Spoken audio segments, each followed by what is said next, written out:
Okay.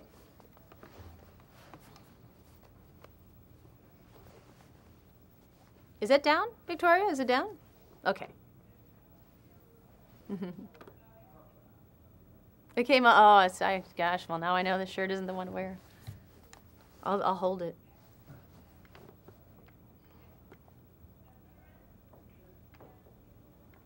Hi, Mary Jo. Hi, how are you? Good, how are you doing? Oh, good. Thank you so much for speaking of Family First. Thank you.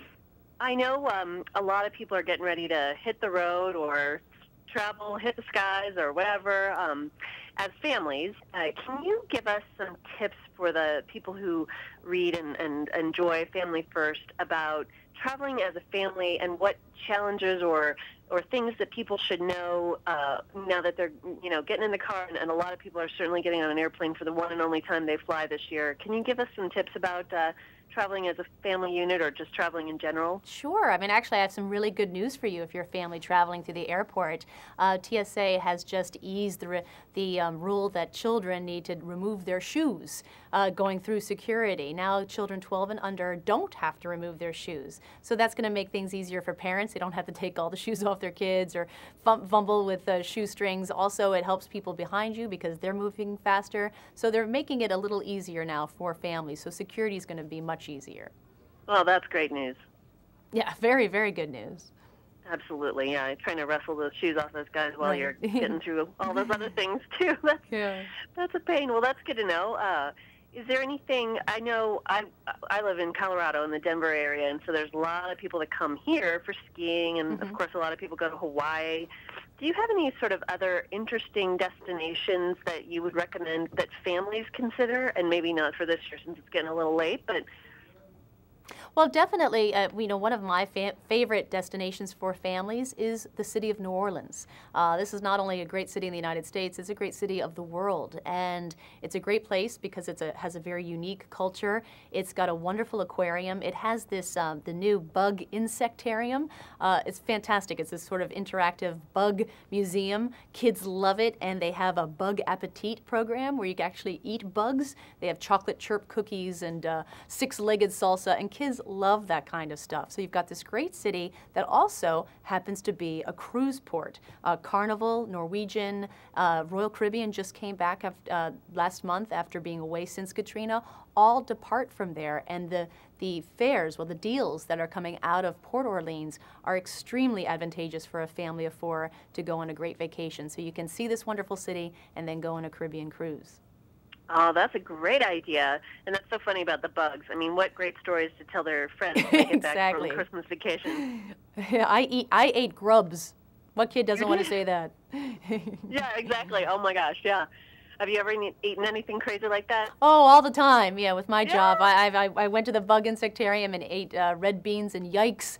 And I've eaten ant larvae, a duck tongue. I've eaten a lot. Wow, that's great stories too. Yeah. I'm always willing to try something once, right? Right. So now I understand that you maybe have some tips for anybody that might be coming in town, some tips for finding accommodations for out-of-town guests for if they're coming to visit you.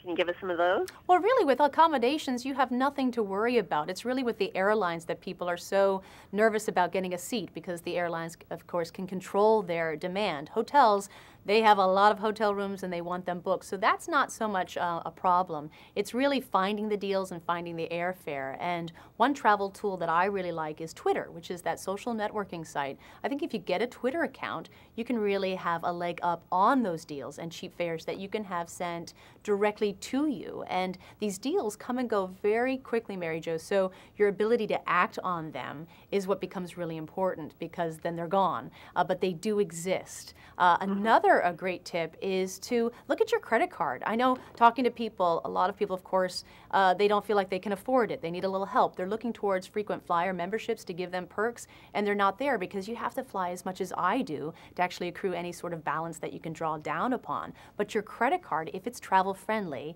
will do just that. I personally work with Chase Sapphire Preferred because it gives me things like double points on every dollar for travel items like dining, airfare, taxis, and tolls. Then you can book on their online booking site. You can book any airline, no blackout dates or restrictions. This is particularly important to families because, of course, blackout dates are when? It's when children are on vacation, and that's when people want to travel. So if you have a frequent flyer membership program, they're not going to allow you to fly on the blackout date. So you need a place that you can do that. Also, why I love it is if you're going overseas, you have 0 foreign transaction fees. People don't realize that when you go overseas, a credit card will charge 1 to up to 3% on every single charge done on foreign land, and that can really add up. So look to your credit cards, make sure they're travel friendly, and that they're helping you go on your next vacation and saving money while you do so. Oh, those are great tips. I remember going to England and seeing after you convert to sterling, it's like, that's it? Really? I mean, oh, yeah, England especially. Fees. Oh, my gosh. Yes, exactly. I mean, you're losing, you could be losing 20% of your money sometimes. Mm-hmm, exactly. So now, can I go back to Twitter for a second? Yeah. Is there any specific folks that you would recommend following? And are there any hashtags that you can recommend for people to look for? Sure.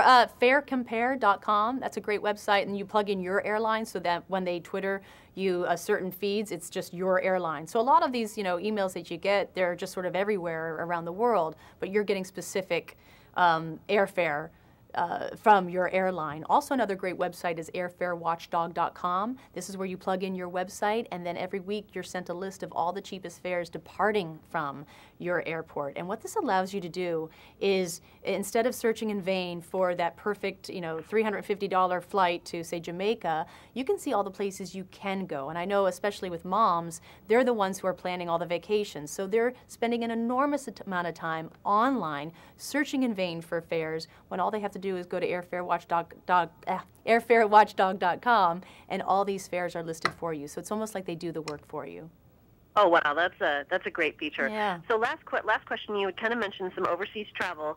Do you have any sort of tips for families traveling overseas that would, like, good destinations or good methods of getting there or things like that, or what to do once you get there? Well, right now, in January and February, not right now, but January and February is the time to go to Paris. Paris is the #1 tourism destination in the world for a very good reason. And why it's good to go in January and February is because right now it's basically 50% off. So the airfares that you saw in high season, which is usually $1,200, say, to go to Paris, it's now going to be $600, $700. When you get to Paris, it's also the time of the sales. They only happen twice a year, so all of Paris fashion is on sale from 40 to 50, even 75%.